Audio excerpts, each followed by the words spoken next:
খাইতে দুধকে আমরা খাই না বলুন বলুন তো গোটা বিরিয়ানি গোটা দিনাজপুরে মিষ্টি বলুন তো সাধারণত ভালো কিনা বলেন বলেন আজীবন তারা আমাদের পাশে গ্রাম শুনে হ্যাম না মারা গেছেন তিনি আজীবন আমাদের পাশে মুড়ি দিয়ে আসতেন ওনার মুড়ি ছিল আমার বাপ দাদা কখনো সকাল নাস্তা করতেন এইরকম আমাদের হৃদয়ের সম্পর্ক আছে এবং আমার মনে হয় বাংলাদেশ পৃথিবীর থেকে সবচেয়ে বড় শিক্ষা অবাধ দেওয়া হয়েছে আমি উদাহরণ চাই যে এই যে 5 তারিখে পরে সারা দেশে যে দু এক টাকা অবশ্যই কিছু বিচ্ছিন্ন ঘটনা ঘটছে জামাত ইসলামের একটা আন্দোলন কথা ঘটনা ঘটছে তোমার দেখাতে পারবেন আমাদের সাবেক মন্ত্রী ছিল মাহমুদ নিজামী এবং আলী হাসান মুজাহিদ এবং তারা মন্ত্রী ছিল সংসদে বলছিলেন চ্যালেঞ্জ করে যে আমাদের যারা এই দেশে জন্মগ্রহণ সকলে আমরা জন্মসূত্রে বাংলাদেশি যেহেতু আমাদের মসজিদ পায়রা দেওয়া লাগে না আর পদের মন্দির কেন পায়রা দেওয়া লাগে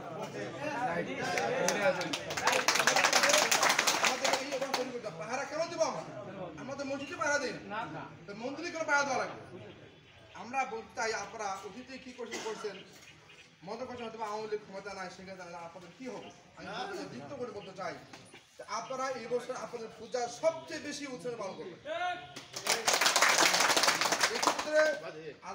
সংবিধান আগে আমাদের পক্ষ থেকে যে কোনো সময় ইনশাল্লাহ আপনাদের রাজি আসি যে আপনারা বলেন যে 114 মন্দির পাহারা রাখবো বলেন আমরা এখন লিস্ট করবো আপনাদের পাহারা দেওয়ার জন্য বিনা টাকা বিনা সোনা পাহারা দেওয়া সহজে লাগে তবে আপনারা সতর্ক থাকবেন যেন তৃতীয় কোনো সুযোগ দিতে না পারে যদি কেউ করে তাকে অবশ্যই ধরবেন আমাদেরকে আইনশৃঙ্খলা দিতে চাই আমরা এই দেশে কিছু ঘটনা পর্যবেক্ষণ করে দেখবেন অনেক জায়গায় যারা ঘটনা ঘটায় এই 5 থেকে 15 অনেক জায়গায় অনেক ধরা পড়ছে একটা উদাহরণ দেই যে এই দেশের মনে হয় বাংলাদেশের সবচেয়ে একদম এক হিন্দু ব্যক্তি বিচার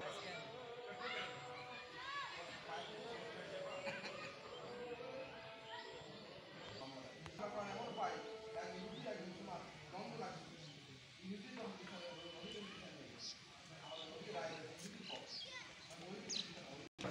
সেখানে আসেন বলেন যখন হেল্প করে গেছে যখন আবার আবার এসে করবেন এবং উৎসবে পালন করবেন কোনো ভয় করবেন না আমাদের অবশ্যই আমরা হেল্প করবো আপনারা আমাদের হেল্প করবেন আমরা নিজে থাকতে চাই যে কোনো কাজ শান্তিপূর্ণ করতে আপনাদের সবাই ধন্যবাদ আমাদের দ্বারা রাখি যেন আপনাদের সুন্দর অনুষ্ঠিত হয় এটাই আমাদের হবে সবাই একটা মানবতার ঐক্য এই রাতে ভাই বললো না আমি তো হিন্দুরা রয়ে যাই সব সময় আছে ইয়া বাড়ির সঙ্গে আমাদের অনেক অনেক ধন্যবাদ জানাই আমাদের সঙ্গে একটু সময় দেওয়ার জন্য আমার উপর মামলা ছিল আর আমার আমি চাকরি করি শীতলে আর সহকারী অধ্যাপক কোনো ধরনের কথা পরামর্শ যেটাই থাকবে এটা আপনারা আমাদেরকে দিবেন বলবেন আর আমাদের সাথে যে কোনো বিষয় নিয়ে দেখা করবেন কথা বলবেন মানে দূরে থাকা যাবে না কাছাকাছি আসবে যত বেশি কাছাকাছি আসবে তত বেশি সম্পর্ক ভালো হবে এই জন্য দূরে থাকবো না আমরা সবসময় কাছাকাছি আসবো আপনাদের যখন অনুষ্ঠান হবে আমরা আসবো আপনারা আমাদের প্রতিষ্ঠান করতে যাবেন দেখবেন সব কিছু মিলে ভালো লাগবে আপনাদেরকে হ্যাঁ এই হচ্ছে বিষয়গুলো তৃতীয় পক্ষ হিসেবে আমাদের মন্দিরগুলোতে হামলা করে ঠিক আছে সেক্ষেত্রে প্রশাসনের হাতে আমরা তুলে দিতে বললেন কিন্তু প্রশাসন এমন করে যে ওনারা কোনো আইডেন্টিফাই ছাড়াই তাদেরকে নিয়ে যায় আবার রাস্তায় ছেড়ে দেয় সেই দিক থেকে আমরা যদি মনে করি যে আপনাদের হাতে তুলে দিলাম কোন দল করলো কে করলো এইগুলো যদি আইডেন্টিফাই করতে পারতেন তাহলে খুব ভালো হতো আমাদের জন্য। আচ্ছা আপনারা আমাদেরকে জানাবেন আমাদের জায়গা থেকে যতটুকু সুযোগ আছে আমরা সেটা কাজ করার চেষ্টা করব। আরেকটা জিনিস হচ্ছে যে আমাদের আশেপাশে কিন্তু মন্দিরগুলোর আশেপাশে কিন্তু অবশ্যই মসজিদ আছেই আমাদের মন্দিরের থেকে কিন্তু মসজিদের তুলনা বেশি আছে তো সেই ক্ষেত্রে আপনারা আমাদের যে কাহারোল উপজেলাটা যেহেতু এটা আমাদের সম্প্রীতি একটা উপজেলা সুন্দর একটা জায়গা সেদিক থেকে আপনারা এই যে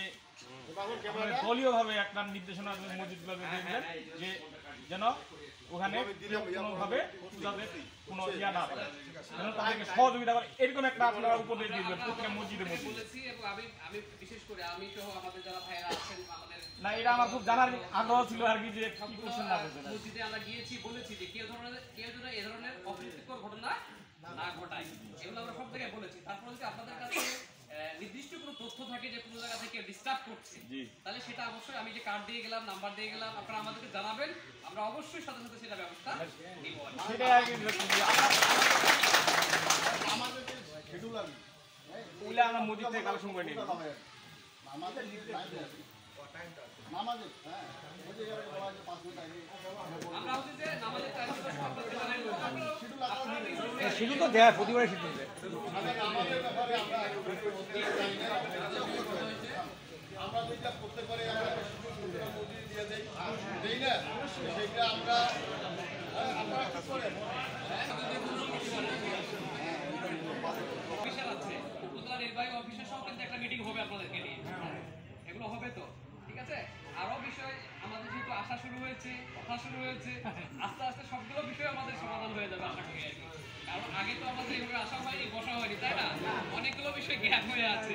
জানা নাই শোনা নাই, কিন্তু এখন থেকে আমাদের আসা হবে, যাওয়া হবে, সব বিষয়গুলো ধীরে ধীরে কি হয়ে যাবে,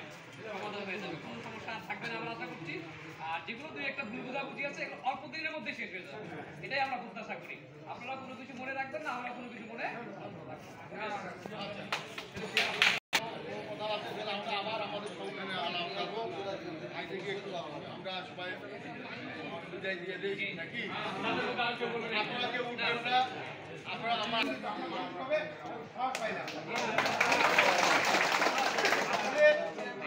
আমরা যে চিন্তাগুলো করি সরকারি যতটুকু আছে তার থেকে আমরা বেশি দেই, তাই না? আমাদের 12 মাস 13টা পূজা থাকে, পার্বণ থাকে, এবং সরকার আমাদের কি দেয়? অল্পটুকু দেয়, সহযোগিতা করে। আমাদের পুজোগুলো কিন্তু সম্পূর্ণরূপে তো আমার নিজের অর্থায়নে এবং ভালো জিনিস আপনারা আসছেন, আসলে আপনাদের যে কথাগুলো বলছেন আমাদের মনে কথা বলছেন যে আপনাদেরকে নিয়ে গুরু পূজা একটা হয়, এটা হয়েছে অতীতে, এটা পুরো একটা আছে। আপনারা যদি আসছেন আপনাদের কোন কথাবার্তা বলবো, আমরা একে অপরের সঙ্গে ভুল পূজা বুঝে যে মত বিনিময় কত করবো কত ভুলতা হবে। আমরা আপনাদের ডিস্টার্ব করে ফোন নাম্বার নিলাম, আপনাদের ফোন নাম্বার সহযোগিতা থাকলে হয়তো আমাদের মধ্যে একটা আপনাদের একটা ভুল মেসেজ যায় যে হিন্দুরা কিন্তু এইটাই আসলে কিন্তু তা না। তো আপনারা থাকেন, আর যেহেতু আলোচনা আমাদের অনেক আলোচনা আছে, তো আপনারাও আজকে আর কথা হবে এই বলে আমার সংক্ষিপ্ত বক্তব্য